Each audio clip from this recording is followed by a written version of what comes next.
来看宜兰的太平山国家森林游乐区主要的连外道路太平山公路二转一线，今仔早起7:20，伫1.5公里的所在有土石放弃，是搁继续陆续有石落落来哦。目前路已经成封起来，有200多人吊伫山顶。太平山今仔嘛休困一天，嘛希望讲暗头道路会当畅通，互游客落山。 大量的土石为边坡一直拼落来，树仔嘛跌咧落落来，路状安尼袂通，画面互人看得真惊。这是太平山园区主要对外的连路车路，二转一线，12早起7:20，土石崩落了后就袂通啊。那食物的方面跟住宿的方面是无虞，那园区这边也会提供提供主要性的服务，让游客可以安心。 为空翕的画面，会当看到放弃的范围是真大。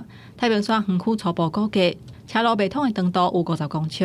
若要清理好势会通，大概要安怎？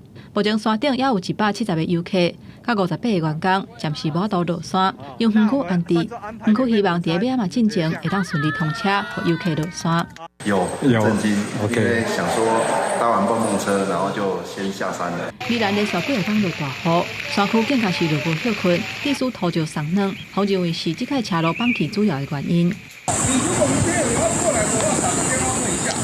太平山园区今仔日暂时休园一天，车路放弃的地点离卖票的所在差不多1.5公里。